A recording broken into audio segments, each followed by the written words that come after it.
Hi hello film lovers, welcome to Jigel Raja. So ఈరోజు మనకి Peddi trailer release అయ్యి చాలా ఎగ్జైట్, చాలా సర్ప్రైజ్, చాలా క్యూరియాసిటీ క్రియేట్ చేసింది. సో ఫైనల్గా మిలియన్స్ ఆఫ్ వ్యూస్లో దూసుకెళ్ళిపోతుంది పెద్ది. అండ్ లైక్స్ కూడా విపరీతంగా వచ్చేస్తున్నాయి. చాలామంది లైక్ చేస్తున్నారు పెద్ది ట్రైలర్ని. సో కొంతమంది అదర్ హీరో ఫ్యాన్స్ అవ్వచ్చు, అలాగే కొంత నెగిటివ్గా మాట్లాడే వాళ్ళు ఉంటాయండి. ఎంత మంచికైనా ఎంతో కొంత చెడు అనేది ఉంటుంది. సో వాటిని మనం స్కిప్ చేసేద్దాం, వాటితో ఇప్పుడు మనకు పని లేదు. సో మనం మేజర్ టాపిక్లకి వెళ్ళడానికి ముందు జిగేల్ రాజా యూట్యూబ్ ఛానల్ని సబ్స్క్రైబ్ చేయండి. అట్ ఎ టైం ఇన్స్టాగ్రామ్ పేజ్ని కూడా ఫాలో అవ్వండి. అండ్ ఈ వీడియో 10 మందికి బూస్ట్ అవ్వాలి అంటే మీరు కామెంట్ చేయాలి, లైక్ చేయాలి, ఈ వీడియోని షేర్ చేయాలి. సో లేట్ చేయకుండా టాపిక్కి వెళ్ళిపోదాం.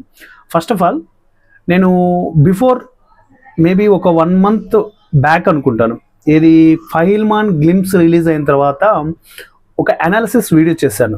సో ఎన్ని క్యారెక్టర్లు ఉండబోతున్నారు అని చెప్పేసి. సో దాంట్లో కొంత అంటే ఎక్స్ప్లోర్ చేసే దాంట్లో కొంచెం ఎక్కువ స్ప్రెడ్ అయిపోయింది అనమాట మ్యాటర్. అంటే ఎక్కువగా మాట్లాడేశాను. ఎక్కువగా అంటే అనాలిసిస్ అంటే మ్యాక్సిమం ఉంటుంది కదా, ప్లస్ ఉంటుంది మైనస్ ఉంటుంది. సో దాంట్లో ఏం చెప్పానంటే, తాత మనమడు తండ్రి కొడుకు ఉండుండొచ్చు అనేలాంటి పదాలు వాడాను. సో ఏదేమైనా కూడా ఈరోజు మనం ఈ వీడియోలో అండ్ పెద్ది ట్రైలర్ చూసిన తర్వాత దాన్ని డీకోడ్ చేస్తూ అసలు ఎన్ని క్యారెక్టర్లు ఉన్నారు, ఆ క్యారెక్టర్లు మరి అన్నీ ఉన్నాయన్న గ్యారంటీ ఏంటి, ఒకవేళ ఉంటే ఆ క్యారెక్టర్లు ఏం బిహేవ్ చేస్తున్నాయి మూవీలో అనేసి మాట్లాడుకుందాం. సో ఇది మనకి ఎప్పుడు క్లియర్ అవుతుంది? June 3rd కానీ 4th కానీ మనకి క్లియరెన్స్, అంటే మూవీ రిలీజ్ అయిన తర్వాత క్లియరెన్స్ అవుతుంది. సో ఫస్ట్ థింగ్, నేను ఈ ట్రైలర్ని 1కి 15 సార్లు చూశాను. జస్ట్ ఇది నా ఒపీనియన్ మాత్రమే, ఇది మీరు గుర్తుపెట్టుకోవాలి. నా ఒపీనియన్ మాత్రమే నేను మీకు ఎక్స్ప్లోర్ చేస్తున్నాను అనాలిసిస్గా. అంటే ఇలా ఉండొచ్చు అనేసి, ఇలాగే ఉంటుంది, ఇదే స్టోరీ అంటే నేను స్పాయిలర్ ఇచ్చేస్తున్నానని ఎవ్వరు తప్పు అనుకోకండి. ఓకే, ఫస్ట్ ఆఫ్ ఆల్ మీకు ట్రైలర్ని బుచ్చిబాబు గారు అండ్ నవీన్ నోలి గారు చాలా చాలా అంటే చాలా క్యూరియాసిటీ ఎగ్జైట్గా కట్ చేశారు. మ్యాక్సిమం ట్రైలర్ చాలా సస్పెన్స్గా ఉంది. ఎక్కడ ఏ క్యారెక్టర్ రివీల్ అవ్వకుండా కట్ చేశారు. లేకపోతే అంత పెద్ద పెద్ద కాస్టింగ్ని పెట్టుకొని ట్రైలర్ని అసలు అంత దాచిపెట్టి కట్ చేయడం ఏంటండి, కామెడీ కాకపోతే. శివరాజ్ కుమార్ గారు ఉన్నారు, జగపతి బాబు గారు ఉన్నారు, అండ్ మున్నాభయ్య ఉన్నాడు, అండ్ తమిళ యాక్టర్స్ చాలామంది ఉన్నారు, అండ్ రేసుగుర్రంలో విలన్ ఉంటారు కదా ఆయన ఉన్నారు. సో ఇంతమంది యాక్టర్లు పెట్టుకున్నప్పుడు అజయ్ ఘోష్ గారు ఉన్నారు. వీళ్ళని అసలు ఎలివేట్ చేయాలని అనిపించలేదా? అంటే ఒక్కొక్క ఇండస్ట్రీ నుంచి ఒక్కొక్క పర్సన్ తీసుకున్నాను. సో ఆ బిజినెస్ అవ్వాలి అంటే వాళ్ళకు కూడా ఆ ఇంపార్టెన్స్ ఇస్తే ట్రైలర్లో ఆ బిజినెస్ అనేది ఎక్కువ స్ప్రెడ్ అవుతుంది. బిజినెస్ అవ్వడానికి కూడా ఒక సోర్స్ క్రియేట్ అవుతుంది. అట్ ఎ టైం మీరు చూస్తే తమిళ యాక్టర్స్ అంటే క్యారెక్టర్ ఆర్టిస్టులు అంటారు కదా, చిన్న చిన్న రోల్స్ చాలామంది ఉన్నారు భయ్య. Tamil actors, Tamil flavour and Malayalam flavour, Telugu flavour ప్రతిదీ కనపడుతుంది. కన్నడ, మలయాళం, హిందీ, తెలుగు, ఇక ఎన్ని భాషలో రిలీజ్ చేస్తారో ఆ భాషలకు తగినంత ఫ్లేవర్ కనపడుతుంది మూవీలో, అంటే ఈ ట్రైలర్లో. సో ఆ విషయం పక్క పెడితే, అండ్ శివరాజ్ కుమార్ గారి డైలాగ్ దగ్గర నుంచి మొదలు పెడదాం. సో శివరాజ్ కుమార్ గారు ఒక డైలాగ్ చెప్తారు. ఏంట్రా డైలాగ్ అంటే మీనింగ్ చెప్తాను. ఆయన అన్నది పర్టికులర్గా చెప్పలేం కదా, 10 సార్లు 100 సార్లు చూసినా కానీ అది రిజిస్టర్ అవ్వదు అంత పర్టికులర్గా. సో ఆయన ఏమంటారంటే, నాకు ఆట కంటే కూడా ప్రాణం ముఖ్యమనే ఒక పదం వాడతారు. ఆ డైలాగ్ ఒకసారి వినండి, ప్లే చేస్తాను. నాకు ఆట గెలవడం కాదు, బతకడం కావాలి. సో విన్నారు కదా, ఈ పదం అన్న తర్వాత అరే పరువు కోసం బ్రతికే, అంటే ఆయన పేరు ఏదో సంథింగ్ నాయుడు అని ఉంది కదా, పేరు వచ్చేసి ఏదో పేరబ్బా, అంత స్ట్రైక్ అవ్వదు సడన్గా. మామూలుగా మాట్లాడుకునేటప్పుడు క్యాజువల్గా వచ్చేస్తాయి కానీ డైలాగులు, అంటే పేర్లు మామూలుగా ఏదైనా ఇంపార్టెంట్ విషయం చెప్పాలన్నప్పుడే రావు. సో ఆయనది ఏదో సంథింగ్ నాయుడు అని వస్తుంది, జోగి నాయుడు సంథింగ్ ఏదో ఉంది ఆయనది. సో ఆ క్యారెక్టరు ఆ డైలాగ్ చెప్పిన తర్వాత, ఆ డైలాగ్ ఎందుకు చెప్తారంటే ఆయన క్యారెక్టర్ ఏంటనేది మనకు బిఫోరే తెలుసు. ఆయన ఏదైతే కుస్తీ ఉందో ఆ కుస్తీకి లీడర్, ఆ కుస్తీ నేర్పించే పర్సన్. సో అలాంటి పర్సనే ఆ డైలాగ్ అన్నాడు అంటే ఖచ్చితంగా అది ఎవరైతే పెద్ది కుస్తీ ఫైల్మాన్ ఉన్నాడు కదా, ఆ ఫైల్మాన్ పేరే పెద్ది. ఆ పెద్దికి సంబంధించిందే ఆ డైలాగు. అంటే నేనేమంటున్నా అంటే, పెద్ది అనేవాడు కుస్తీ చేయగలడు, క్రికెట్ ఆడగలడు, at a time running racing కూడా చేయగలడు. అంటే ఈ 3 చేయగలిగిన వ్యక్తి ఎవరన్నా ఉన్నారా అంటే పెద్ది ఒక్కడే. మరి ఇంకొక పర్సన్ ఎవర్రా అండ్ ముక్కుకి ఇలాంటి ఒక రింగ్ పెట్టేసుకొని, చెవుకి కమ్మ పెట్టేసుకొని, కొంచెం చింపురు జుట్టు వేసేసుకొని, కొంచెం చలాకీగా ఉండే ఈ పర్సన్ ఎవర్రా అంటే ఆయన మన రామ్ చరణ్ గారు. సో ఆయన క్యారెక్టర్ ఏంటి, ఆయన పేరు ఏంటి అనేసి ఇంకా మనం జూన్ మూవీ రిలీజ్ అయిన తర్వాతనే చూడాలి. సో ఆ పర్సన్ వచ్చేసి పర్టికులర్గా అంటే కొన్ని షార్ట్స్ మీరు బాగా అబ్జర్వ్ చేస్తే ఎమోషన్ అంటే చలాకీగా ఉండే కొన్ని షార్ట్స్ చూపించిన తర్వాత డైరెక్ట్ ఎమోషన్లకి టర్నప్ అయిపోతుంది ఆ క్యారెక్టర్. ఏది చలాకీగా ఉండే రామ్ చరణ్ గారి క్యారెక్టర్. అండ్ ఇక్కడ పెద్ద క్యారెక్టర్ ఎవరైతే కుస్తీ ఫైల్మాన్ ఉన్నారో ఆ కుస్తీ ఫైల్మాన్ కొన్ని షార్ట్స్ లిమిటెడ్ షార్ట్స్లోనే కనపడతారు, ఇంపార్టెంట్ షార్ట్స్లోనే కనపడతాడు. తర్వాత మీరు బాగా అబ్జర్వ్ చేయండి, మళ్ళీ ట్రైలరు ఒక షార్ట్ ఉంటుంది భయ్య. నేను ఆల్రెడీ బిఫోర్ రియాక్షన్ వీడియో చేశాను దీనికి సంబంధించి, పెద్దకి సంబంధించి. ఆ రియాక్షన్ వీడియోలో కూడా చాలా ఎగ్జైట్గా ఉన్నా కూడా నాకు ఎందుకు స్ట్రైక్ అయిపోయింది, ఎందుకంటే బ్రెయిన్లో ఆ షార్ట్ అనేది అలా ఇమిడిపోయింది. ఇక్కడ మీకు డిస్ప్లే చేస్తాను చూడండి ఇమేజ్. సో ఈ ఇమేజ్లో ఒక పర్సన్ ఉన్నారు బ్యాక్గ్రౌండ్లో, అంటే డెడ్ బాడీ అనమాట, డెడ్ బాడీ రూపంలో ఉన్నారు. ఈ పర్సన్ ఎవర్రా అంటే నా అనాలిసిస్ ప్రకారం తనే పెద్ది. ఎందుకంటే మీరు ట్రైలర్ చూడండి, ట్రైలర్ చూస్తే ఇంకా బాగా అర్థమవుతుంది. మన రామ్ చరణ్ గారు గట్టిగా అరిచి ఇలా ఎనికి తిరిగి ఇలా కూర్చుంటాడు ఆ బాడీ దగ్గర. అంటే ఆ బాడీకి హాని, అంటే చనిపోయిన బాడీకి కూడా హాని చేయడానికి ఇష్టపడట్లేదు. అంటే హూజ్ దిస్, ఎవరిది ఆ బాడీ అంటే 100% పెద్ది.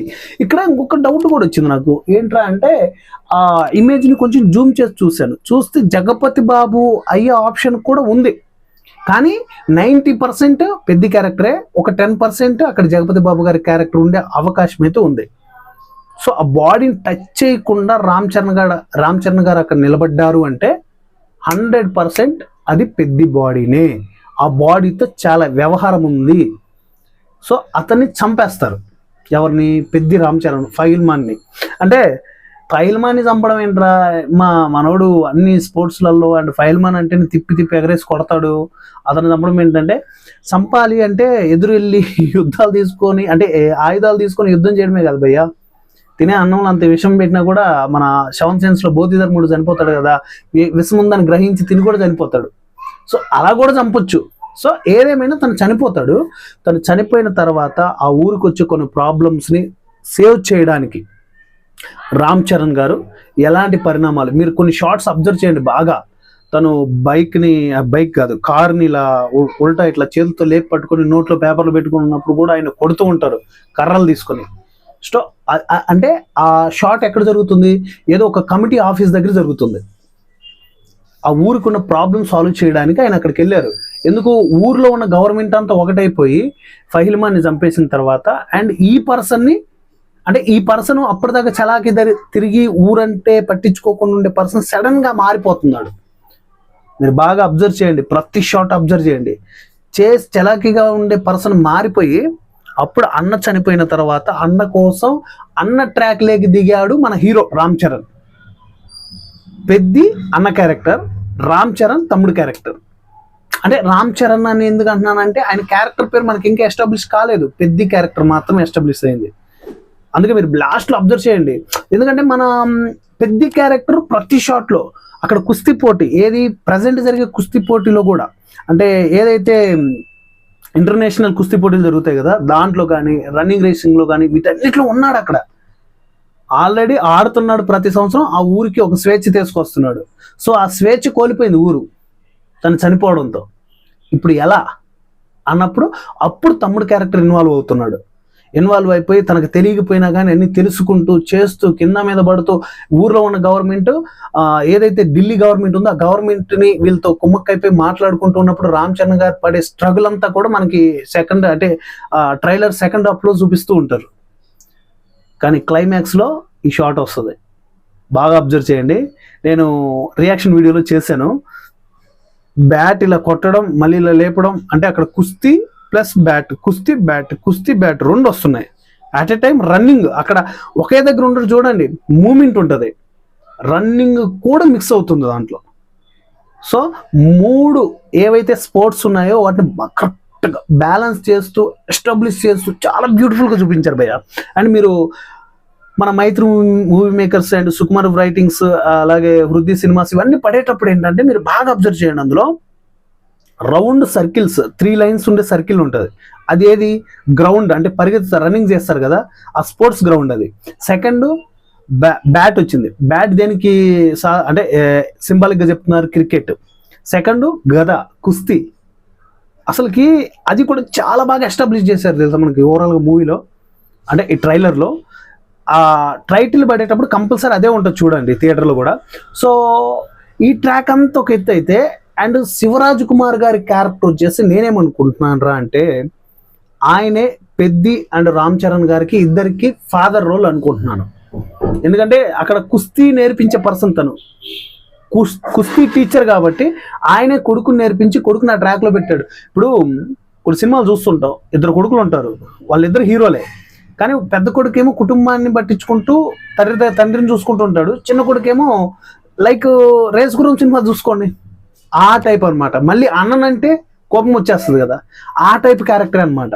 అంటే జస్ట్ మీకు ఎగ్జాంపుల్ చెప్తున్నాను, స్టోరీ పూర్తిగా డిఫరెంట్ అండి.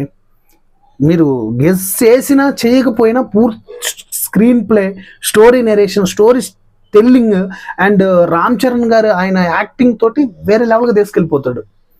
ఒక డైలాగ్ అంటాడు ఫైనల్గా రామ్ చరణ్ గారు, ఏమంటాడు అంటే నేను కూడా పెద్దినే అంటే అప్పటిదాకా ఆయన పెద్ది కాదా? ఆ డైలాగ్తో మీరు ఇంకొంచెం అనాలిసిస్ చేయొచ్చు. అది ఆ స్లాంగ్తో మాట్లాడతాడు భయ, నేను కూడా పెద్దయా సంథింగ్ ఏదో ఒక అంటాడు, నేను కూడా పెద్దినే అని. అంటే అప్పటిదాకా ఏంటి, అప్పటిదాకా ఆయన పెద్ది కాదని అర్థం. అండ్ నాకు ఇంకొంచెం డౌట్ వచ్చింది ఏంట్రా అంటే ఇందులో మెయిన్ విలన్ని ఎవరిని రివీల్ చేయలేదు, కానీ నేనైతే జగపతి బాబు గారే మెయిన్ విలన్ అనుకుంటున్నా. సో చూడాలి, ఆయన సూరి అనేది పేరు ఉంది కదా, అప్పల్ సూరి. సో ఏదేమైనా ఇక జూన్ మూవీ రిలీజ్ అయిన తర్వాత 3rd and 4th ఈ 2 daysలో క్లియర్ అయిపోతుంది అబ్బా. ఆడియన్స్ ఎవరైతే అంటే ఈ డౌట్స్తో ఉన్నారో వాళ్ళందరూ క్లియర్ అయిపోద్ది. అరే నువ్వే ముందు డౌట్స్తో ఉన్నారా అని మీరు అన్నా నో ప్రాబ్లం, ఎందుకంటే నా అనాలిసిస్ అలా ఉంది, నాకు అలా అనిపించింది ఆ ట్రైలర్ అదని చూసిన తర్వాత. అండ్ జాన్వీ కపూర్ తోటి తన ప్రేమలో ఉంటాడు. ఇంకొక డౌట్ కూడా ఇక్కడ రావచ్చు, హీరోయిన్ని మరి పెద్ద ఎందుకురా పట్టుకుంటున్నాడు పడబోతే అనేసి. అది సిచ్యువేషన్ అక్కడ అలా డిమాండ్ చేసి ఉండొచ్చు భయ్యా, అంతేగాని మనోడే మళ్ళీ సెకండ్ అంటే ఒకడే హీరో ఉండి పెద్ది ఇదంతా చాలా పెద్ద స్కేల్. మ్యాక్సిమం నాకు తెలిసి వర్కౌట్ అవుతుంది, ఎందుకంటే అక్కడ హెయిర్ స్టైలు, ముక్కు కమ్మలు, ఆ గెటప్ మొత్తం చేంజ్ అవుతుంది. ఇంకా డీప్గా వెళ్తే రేపు మూవీలు అంటే ట్రైలర్లో చూపించలేదేమో, రేపు మూవీలోకి వెళ్ళిన తర్వాత ఇంకొక క్యారెక్టర్ ఇన్వాల్వ్ అయ్యే అవకాశం కూడా ఉంటుంది. ఎందుకు ఆ మాట అంటున్నానంటే కొన్ని షార్ట్స్ బాగా అబ్జర్వ్ చేయండి, ముక్కుకి కడిమి ఉండదు, చెవుకి కమ్మ ఉండదు, ఇక్కడ ఒక ఘాట్ లాగా ఉంటుంది, అయినా బాగా అబ్జర్వ్ చేయండి. మళ్ళీ అలా అయి ఉండొచ్చు, రకరకాల రీజన్స్ ఉన్నాయి భయ్య. లేకపోతే మన పెద్దికే ఏదైనా తలకి ఏదైనా బలమైన గాయం లాంటిది అయి ఉండొచ్చు, ఏదైనా గొడవలు జరిగినప్పుడు తర్వాత మళ్ళీ పెద్ద ఇన్వాల్వ్ అవుతుండొచ్చు. రకరకాల రీజన్స్, అంటే ఏం జరుగుతుందో తెలీదు. సో జస్ట్ ఇలా ఉంటుంది పెద్ది మూవీ అని ట్రైలర్ని బట్టి అనాలిసిస్ చేసి చెప్తున్నాను అంతే. అంటే ఎవడో ఒక్కొక్కడు వస్తాడు ఓవర్గా మాట్లాడతాడు, అంటే పేర్లు అవన్నీ ఎందుకులేండి మనకి, చాలా టూ మచ్గా మాట్లాడతారు. అలా నేను మాట్లాడదలుచుకోవట్లేదు, నాకు అవసరం కూడా లేదు. జస్ట్ నేను ట్రైలరు దాదాపు ఇప్పటికి ఒక 25-30 టైమ్స్ చూశాను ఆ ట్రైలర్ని, పెద్ద ట్రైలర్ని. నాకైతే చూసిన ప్రతిసారి గూస్ బంప్స్. మీరు బాగా అబ్జర్వ్ చేయండి, 1-10 సార్లు చూడండి, no problem. Main villain character ఎవర్రా అంటే జగపతి బాబు అంటున్నాను, అండ్ పెద్ది రామ్ చరణ్ ఇద్దరు అన్నదమ్ములు అంటున్నారు. వాళ్ళకి తండ్రి క్యారెక్టర్ ఎవర్రా అంటే శివరాజ్ కుమార్ అంటున్నాను. సో వీళ్ళకి ఆ ఊర్లో ఏదైనా ప్రెసిడెంట్ కొడుకా, లేకపోతే ఆ ఊర్లో ఏదైనా గేమ్స్ ఇలాంటి వాటిలలో అనదర్ పర్సన్ ఉంటారు కదా అపోజిషన్ వాళ్ళు. సో దానికి సంబంధించి మున్నాబాయ్ ఉన్నాడు, అది క్లియర్గా అర్థమవుతుంది. ఏదో ఒక బైక్ ఫైట్ కూడా ఉంది, ఆ షాట్ భలే ఉంది తెలుసా. గాల్లో లేచి ఇద్దరిని ఇలా లేపుతూ గాల్లో మున్నాబాయ్ని ఒక తనుతాడు, ఒక కిక్ ఇస్తాడు, పోయి అవతల పడిపోతాడు. మీరు బాగా చూడండి, ఇక్కడ పెద్ద ఏదైతే చేశాడో మళ్ళీ మన రామ్ చరణ్ గారు కూడా అవే రిపీట్ చేస్తుంటాడు, అంటే ట్రైనింగ్ తీసుకుంటూ ఉంటాడు. కానీ ట్రైలర్ చాలా తెలివిగా కట్ చేశారు భయ్య. ఏం తెలివిగా కట్ చేశారంటే మాంటేజ్ షార్ట్స్ కూడా ఇదేదో సినిమాలో క్లిప్స్ లాగా పెట్టేశారు. మాంటేజ్ అంటే లైక్ బ్యాక్గ్రౌండ్ సాంగ్స్ వస్తూ ఉంటాయి.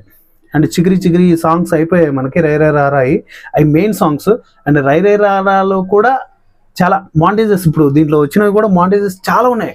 ఈ మాంటేజెస్ అన్ని కలిపి మనకి ట్రైలర్ కట్ ఎలా చేశారంటే అస్సలు అర్థం కానట్టు, అసలు మీరు మూవీని ఏం గెస్ చేయలేరురా అనేలాంటి ట్రైలర్ కట్ కనపడదు.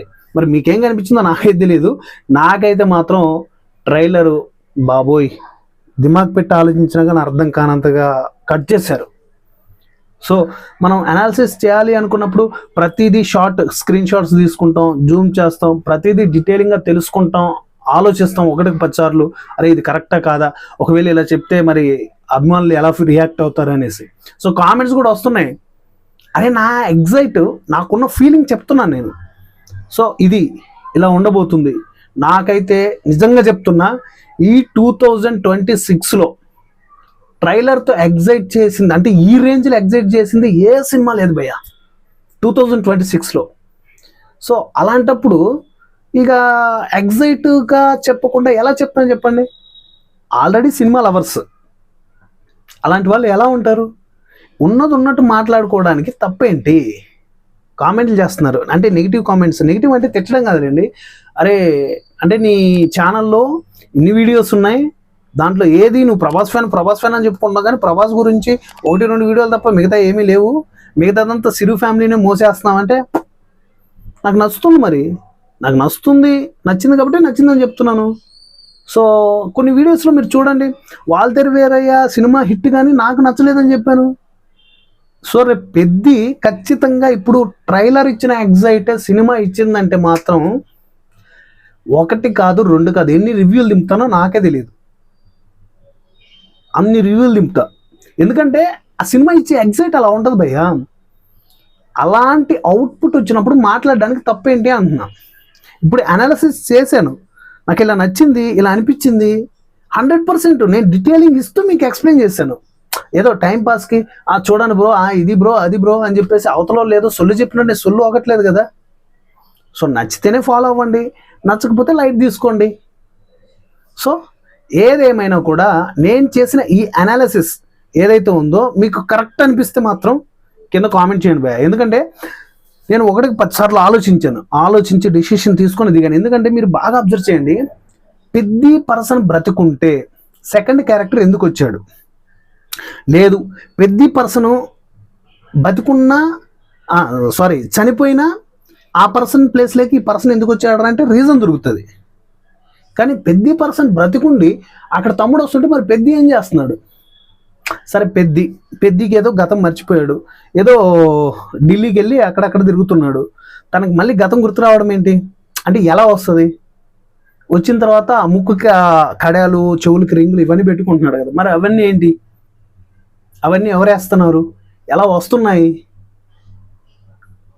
అది అంటే ఇది నాన్ సింక్లోకి వెళ్ళిపోతుంది. ఇప్పుడు ట్రైలర్ చూస్తున్నప్పుడు ఓకే, ఈ ట్రైలర్లో ఈ షార్ట్స్ ఉన్నాయి, ఈ డైలాగ్స్ ఉన్నాయి, సో ఇలా నడుస్తుంది, దీని పక్క క్లారిటీతో చెప్పడానికి మనకు ఒక ఐడియా వస్తుంది.